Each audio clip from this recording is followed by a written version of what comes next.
நீங்கள் பார்த்துக் கொண்டிருப்பது 24 நியூஸ் தமிழ். ஆலங்காநல்லூரில் விடுதலை சிறுத்தைகள் கட்சியினர் ஆர்ப்பாட்டம். பகுஜன் சமாஜ் கட்சி மாநில தலைவர் படுகொலையை கண்டித்து கண்டன ஆர்ப்பாட்டம்.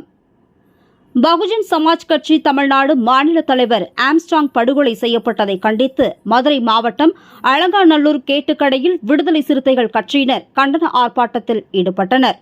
இந்த ஆர்ப்பாட்டத்திற்கு மாவட்ட செயலாளர் சிந்தனை வளவன் தலைமை தாங்கினார். ஒன்றிய செயலாளர் பாலமுருகன், தலித் விடுதலை இயக்க மாநில தலைவர் கருப்பையா, ஆவண மைய மாவட்ட அமைப்பாளர் வடக்கல் பூமி, மாணவரணி துணை அமைப்பாளர் அன்பழகன், தொழிலாளர் விடுதலை முன்னணி மாவட்ட துணை அமைப்பாளர் தமிழன், தமிழழகன் உள்ளிட்ட விசிக நிர்வாகிகள் பலர் கலந்து கொண்டனர்.